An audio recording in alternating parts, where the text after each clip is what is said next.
Allahu Akbar. Isang mapagpalayang araw po sa atin lahat, mga kaibigan. Ngayon po ay araw ng Martes, ika-20 ng Enero 2026. At tayo po ay nagpapaabot po sa inyo ng isang mapagpalayang pagbati na sana'y sumainyo ang kalayaan at kapayapaan ni Allah. Mga kaibigan, ang ating pong pag-uusapan ngayon ay napakaselan. Ito po yung impeachment. Ano po ibig sabihin ng impeachment? Alam po ninyo, ang impeachment is isang proseso politikal na naglalayon na tanggalan ng pwesto ang isang taong mataas ang katungkulan sa ating pong bansa. Ang pinakamataas po niya ay ang Pangulo. Kaya po hindi siya matatanggal kahit na anong gawin niya, hindi mo siya pwede demanda, pero pwede siyang impeach. Pag na-impeach na siya, matatanggal siya, at ang parusa po niyan ay maaaring hindi na siya bigyan ng kalayaan na tumakbong muli sa anumang pwesto sa gobyerno ng Pilipinas o kaya humawak ng appointed position. Ngayon, yan po ang inarap na demanda o complaint laban kay Vice President Sara Duterte nung siya po ay nahuli sa kanyang sariling bibig, sa kanyang pagsasalita sa Kongreso na nagastos niyang 125 million pesos intelligence funds sa loob lamang ng 15 araw. At sapagkat siya po ay mataas na opisyal ng gobyerno, pangalawang pinakamataas, na pag may nangyari sa Pangulo, natanggal sa pwesto, namatay, nakudita, umalis, nagkasakit, ang papalit pong Pangulo ay walang iba kundi ang pangalawang Pangulo, si Sara Duterte. Naisip po ng mga taong bayan, abay napakaraki po ng krimen na nagawa ng mga Duterte family at ang direct involvement o hayagan na pagkakasangkot ni Sara Duterte ay talaga pong nakalantad at lumalabag po sa batas. Kaya nga po siya ini-impeach. At sapagkat si Duterte family, yung pamilya nila Rodrigo Roa Duterte ang pinakamakapangyarihan na angkan sa buong Pilipinas, pinakatatakutan, pinakasiga, pinakamamamatay tao at backup ng China, mga kaibigan. Abay, nilabanan po nila yung impeachment at bagamat pinsan buo ni Ginoong Marcos, ni BBM, Bongbong Marcos, si Martin Romualdez, kinakailangan pa rin kumilos ng gusto sila Martin Romualdez upang makakuha ng suporta sa impeachment complaint laban ko po kay Sara Duterte. At nang kumilos po ang China rito sa akin pong pakiramdam bilang isang veteranong journalist, abay nahabol po nila at buong Senado, 19 of them, bumoto na huwag ituloy ang impeachment ni Vice President Sara Duterte. Ang sabi nila, lalo si Senator Cayetano, abay kung politika lang ito, hintayin na ninyo ang 2028 election sa kanyo pabagsakin o kaya huwag nyo iboto. Alam niya na sa kamangmangan ng mga Pilipino, sa pinapakita ng mga Pilipinong paghanga sa kababuyan ng mga Duterte, lumalabas na mayorya ay baboy na Pilipino. Sapagkat hinahanga nila ang kababuyan ng mga Duterte at sa mga ratings, mga survey ratings, abay marami pong pro-Sara. Kaya nga po siga-siga si Sara sa Kongreso at natakot naman ang karamihan po dyan sa Quadcom kay Sara Duterte. Sukdulan siya na po ang lumalabas na amo sa mga hearing. Pag sinabi niyang huminto ka muna, chairman, at nagsasalita ko. Kinakailangan palitan ka. Abay,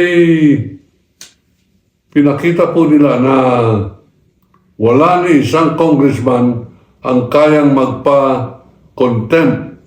Yung contempt po, ibig sabihin niya kawalan ng parusa bilang ng batas sa kawalan ng pagrespeto ng kanilang resource person o taong iniimbestiga diyan po sa loob ng Kongreso. Pwede po nila ipakontempt o pansamantala na ikulong sa isang kwarto sa loob po ng batasan. Bagamat maganda po ang kwarto, aircon, mayroong magandang kama, lahat ng pangailangan na nandun, abay, hindi po magandang sinyalis na ikaw ay preso. Kaya nga po, hindi po na contempt of court, walang nangahas sapagkat takot ang mga Pilipino sa pangalang Duterte. At ang Duterte, mga kaibigan, ay pinakita nilang hindi siya kayang impeach nung may dumulog dyan sa Korte Suprema para sabing illegal yung impeachment. Nanalo yung nagdulog at sinabi ng Korte Suprema na illegal, void ab initio, walang katuturan magmula sa umpisa.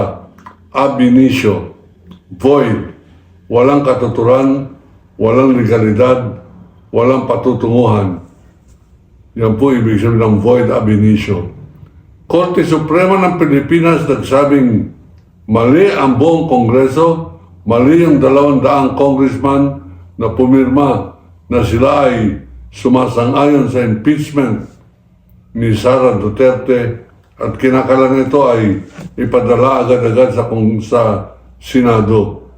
Pagdating sa Senado, hinarangan naman doon ng speaker na si Senate President Chis Escudero. At nung nagbutuhan, mga kaibigan, pinatagal nila yan ng mga 4 na buwan. Nung nagbutuhan na, binaba naman ng Korte Suprema ang kanilang desisyon na mali yung impeachment na yan kay Sara Duterte sapagkat sang-ayon sa batas, Article 11, Section 2, sinasabing dapat isa lamang ang impeachment complaint. 3 po, 4 yung impeachment complaint, pero hindi inaksyonan yung 3. Ibig sabihin, pinag-isa nila doon sa pang-4. Sa Supreme Court, hinanapan po ng butas at sinabing sang-ayon sa batas, dapat sa loob ng 1 taon, isang impeachment complaint lamang ang papalusutin. Ito po ay 4, hindi pinalusot yung 3, isa lamang ang pinalusot, ngunit may bago pang ruling ang Supreme Court. Sinabi niyang dapat bawat isang congressman na pumirma, meron siyang binigyan siya, meron siya natanggap na ebidensya laban sa ini-impeach. Maliwanag na naghanap ng batas, naghanap ng palusot ang Korte Suprema upang huwag ma-impeach si Sara Duterte. Ano po ang aking pananaw dyan? Meron po malaking puwersa at ang nararamdaman ko, pinagdududahan ko, hindi naman po tayo 100% sigurado. Ang puwersa na yan ay China. Ang nagpapatakbo na ng Pilipinas ay ang China, mga kaibigan. Bakit? Sapagkat nadesisyonan na nila na ang Pilipinas ay pag-aari na ng China. Katunayan yung pati mga isla sa West Philippine Sea, lahat yan, all 200 of them, 7,100 islands po tayo. Pero yung 800, nakahiwalay po talaga yan dun sa mga malalaking isla natin sa Luzon, Visayas at Mindanao. At lahat, all 200 islands and islets at saka atolls, yung ibig po sabihin ng islands ay maliit na mga island, Yung island naman, yung mga Spratly, mga pinakamalit niyan ay 2 hectares. Abay, ginawa na po nilang military base para pong Subic, para pong Angeles Clark Air Base, yung pong ating mga isla. Panay gusali po ng Chinese yan. At makikita po yan sa Google. Pag nilagay po ninyo Google, Chinese structures in the Philippine territory, makikita po ninyo yung mga picture na yan. Abay, akala mo Makati. Akala mo Bonifacio Global City.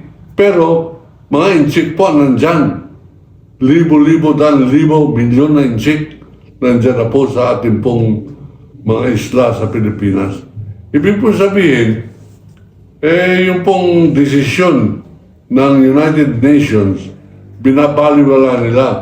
Nung sinabi ng United Nations na yung 9 dash line ninyo dyan sa South China Sea ay hindi tama at yan ay pag-aari ng Pilipinas. Abay, sinabi ni Duterte, walang kwentang batas yan, walang kwentang desisyon yan. Wag dapat galangin, dapat ibasura. Harapan, mga kaibigan. Ano ibig sabihin nito? Ang ibig sabihin niyan, masyado na pong isinuko ang bansang Pilipinas sa bansang komunistang China. Liliwanagin ko po sapagkat hanggang ngayon, meron po mga nagkokomento na ang tagal na raw ng mga inchik dito, bakit ko kinakalaban? Hindi po yung mga inchik dito kinakalaban ko. Ang kinakalaban ko po ay komunistang China. Marami po nagtataka bakit ang bandera ko raw ang pula ay nasa taas. Opo, tinataas lamang niya pag may gera. Ako po ay pribadong mamamayan pero handang makipaggera sa China. Yan ang aking pangungusap. Binibigyan ko ng ningning, binibigyan ko ng dangal, binibigyan ko ng dignidad ang aking bansa sa pamamagitan ng pagsasabing hindi ako sumasang-ayon sa inyong invasion, hindi ako sumasang-ayon na maging provision ng China, lalaban ako, gera ako sa inyo, laban ako sa inyo. Ngayon, ano po ang epekto niyan? Ang epekto niyan, sino ba naman si Walter Carbonell laban po dyan sa dambuhalang komunistang China? Pipitikin lamang po tayo niyan. Pero bago po tayo pitikin yan, tatamaan din sila sa akin. Lalaban din po tayo. Ika nga yan po ngayon ay hindi ko kinikilalang kapangyarihan sa Pilipinas, kaya po ang bandera ko ay lumalaban, ang pula ay nasa taas. Normally, hindi po tayo normal ngayon. Nasa ibaba dapat, nasa ilalim po ang pula at nasa taas yung lunsyan, yung blue.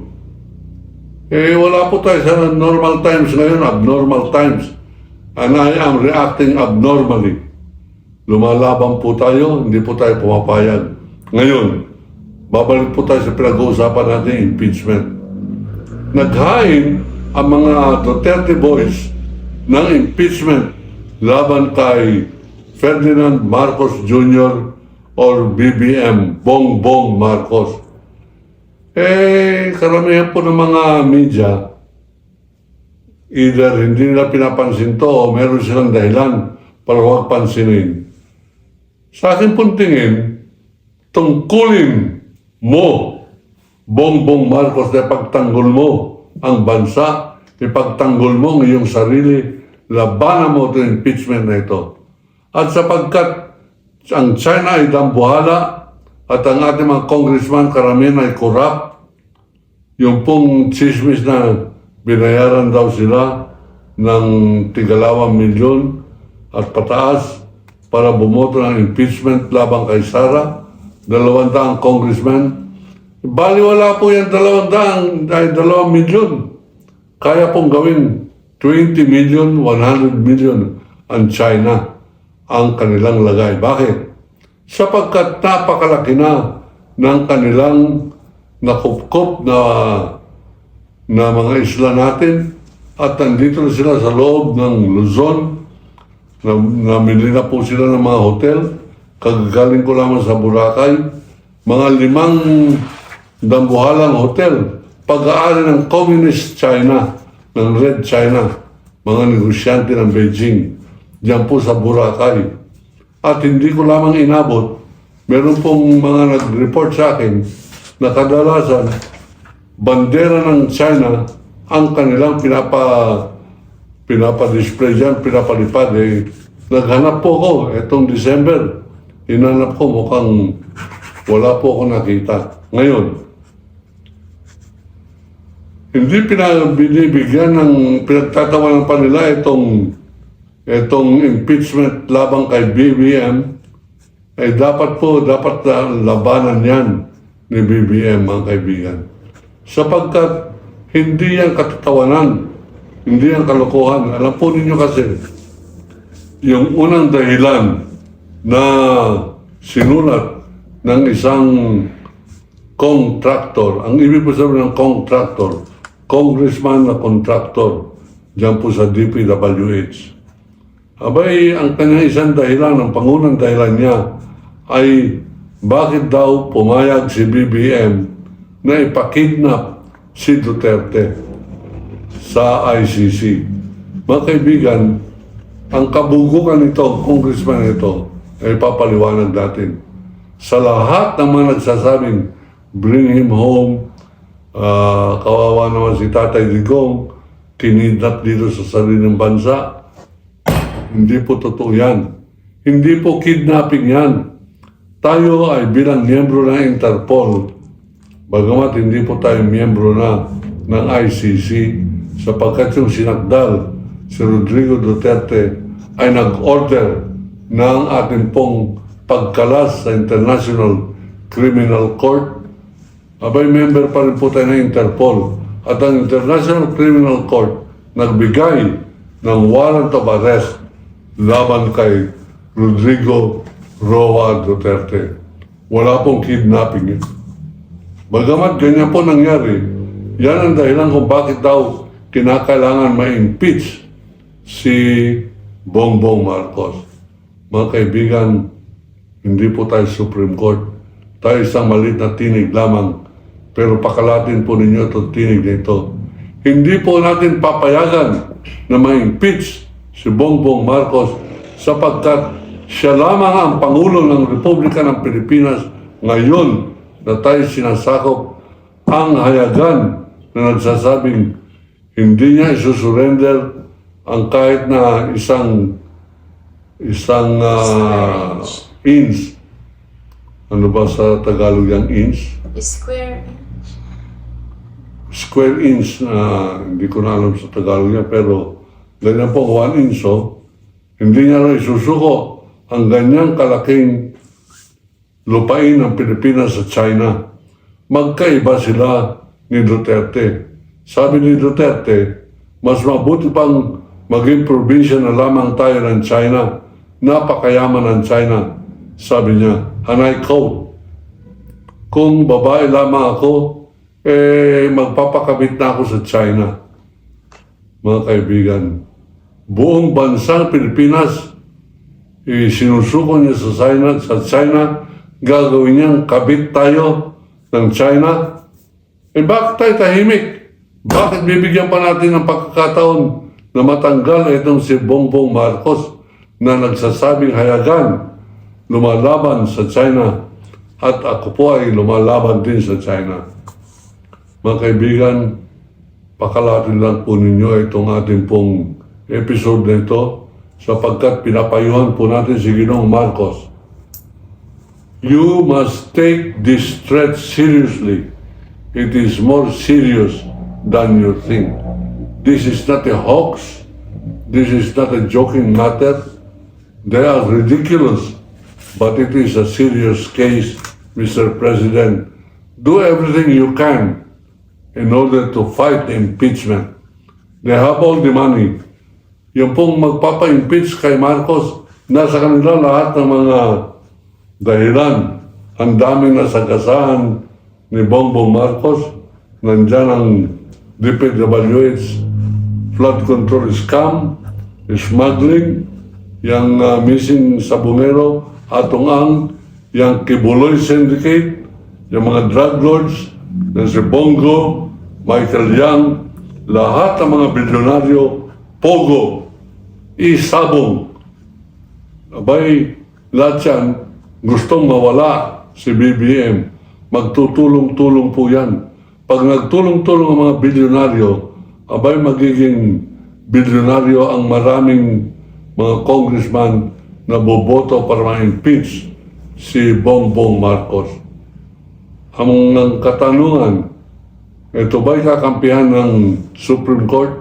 Ang kasagutan, opo, sapagkat karamihan ng Korte Suprema natin ay corrupt. Na uso po yan ng panahon pa ni Bersamin. At dahil po dyan, wala po tayong tiwala at dapat labanan po natin to. Pakalatin po ninyo yan. Gagawa po tayo ng resolution upang sa ganun makarating kay Ginoong Marcos at makarating sa ating po mga congressman, makarating sa ating po mga senado na ayaw natin ma-impeach si Marcos sapagkat ayaw natin magpadaig ng tuluyan na sa China. Yan po ang mensahe natin. Sana pakalatin po ninyo yan at pakiclick po ninyo yung subscribe button sapagkat ayan po ang ating pinapangalandagan na meron tayong 119,409 subscribers. Ang ibig sabihin, sumasang-ayon na ayaw maging probinsya ng China ang Pilipinas. E mas lalo po pag mas marami tayo, lalo magigitla ang ating po mga congressman, mga senador, at pati ang China na marami palang lumalaban, maraming ayaw na maging probinsya tayo ng Communist China, at siya po ang ating mensahe. Ako po si Waldy Carbonell, nagsasabing iniibig ko ang Pilipinas. China, layas!